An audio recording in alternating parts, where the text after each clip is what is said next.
O Senhor esteja convosco. Proclamação do Evangelho de Jesus Cristo segundo São Marcos.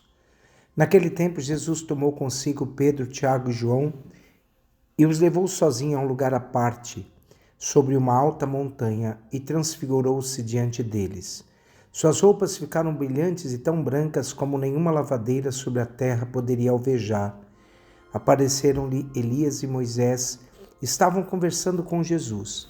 Então Pedro tomou a palavra e disse a Jesus: Mestre, é bom ficarmos aqui. Vamos fazer 3 tendas, uma para ti, uma para Moisés e outra para Elias. Pedro não sabia o que dizer, pois estavam todos com muito medo. Então desceu uma nuvem e os encobriu com sua sombra. E da nuvem saiu uma voz: Este é meu filho amado, escutai o que ele diz. E de repente, olhando em volta, não viram mais ninguém, a não ser somente Jesus com eles. Ao descerem da montanha, Jesus ordenou que não contassem a ninguém o que tinham visto, até que o Filho do Homem tivesse ressuscitado dos mortos. Eles observavam esta ordem, mas comentaram entre si que queria dizer ressuscitar dos mortos.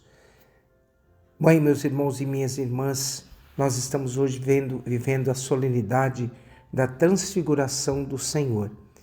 E essa festa é muito importante para nos ensinar. Bem, ontem nós vivemos o Evangelho de Mateus, onde Jesus vai perguntar aos discípulos: que dizem os homens que eu sou? E naquele momento os discípulos vão responder: alguns dizem que tu és João Batista, outros que é Elias, Jeremias ou algum dos profetas. E aí Jesus, olhando para os discípulos, vai perguntá-los: e vocês que caminham comigo, quem dizem que eu sou? Então, naquele momento, Pedro vai dizer: tu és o Messias, o Filho do Deus vivo. Então, baseado nessa resposta de Pedro e no que Jesus vai falar posteriormente, que é necessário que o Filho do Homem vá a Jerusalém, dê sua vida e morra na cruz, nós podemos entender melhor o Evangelho de hoje. Pedro vai ficar com medo da cruz e vai dizer: Senhor, que não te aconteça tal coisa. O que nós pensamos nessa palavra? Que tudo se resume às palavras ditas no Evangelho de ontem. Ou seja, Jesus hoje está transfigurado e hoje também as palavras do Evangelho nos diz: este é meu filho muito amado. Da nuvem brota essas palavras: este é meu filho muito amado, escutai-o. Vou repetir, meus irmãos. Este é meu filho muito amado, escutai-o. Primeiro, o que Marcos quer nos ensinar no seu Evangelho, que Jesus é o novo Moisés. Moisés subiu ao monte para rezar, para orar, e lá ele sempre teve uma experiência onde Deus aparecia falando no meio das nuvens para ele. Então, Marcos quer mostrar nesse Evangelho que diante da figura tão forte de Moisés, Jesus é o novo Moisés. E a transfiguração, então, quer nos ensinar que é uma Páscoa antecipada.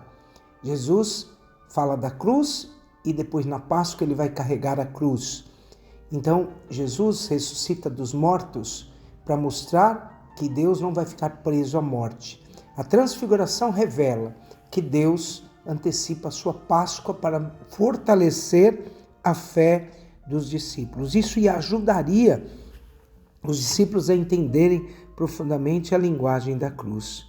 A vitória de Jesus mostra que temos forças, meus irmãos, para enfrentarmos todas as dificuldades da vida. Temos forças para enfrentar todas as cruzes da nossa vida. A transfiguração nos ensina que após toda a cruz haverá uma ressurreição e nós veremos a glória de Deus. Então nós precisamos entender o Evangelho de hoje, sentindo uma força profunda, mas entender que diante da vida, a melhor alternativa do cristão é escutar a voz de Deus. Hoje, os discípulos depois serão chamados a descer. E esse ensinamento também será importante para nós. Às vezes nós vamos nas igrejas ver Jesus, mas corremos o risco de não descer ou ir com Jesus e levá-lo para dentro da nossa casa. Hoje, o Evangelho nos ensina também: levemos Jesus para nossas casas, escutemos o que ele nos diz. Escutar é se realizar como um bom cristão. Quem escuta a voz de Deus se realiza como um bom cristão no mundo que nós estamos vivendo. Diante do medo, diante da dificuldade, diante das cruzes, diante do tabor da nossa vida, nós devemos pensar que Deus é um Deus que se revela, é um Deus pessoal, um Deus que caminha conosco e nos fortalece. Então, se Deus venceu a morte, nós devemos sempre lembrar: nunca haverá uma noite escura que impedirá o sol de nascer. Abençoe-vos o Deus Todo-Poderoso, o Pai, o Filho e o Espírito Santo. Amém.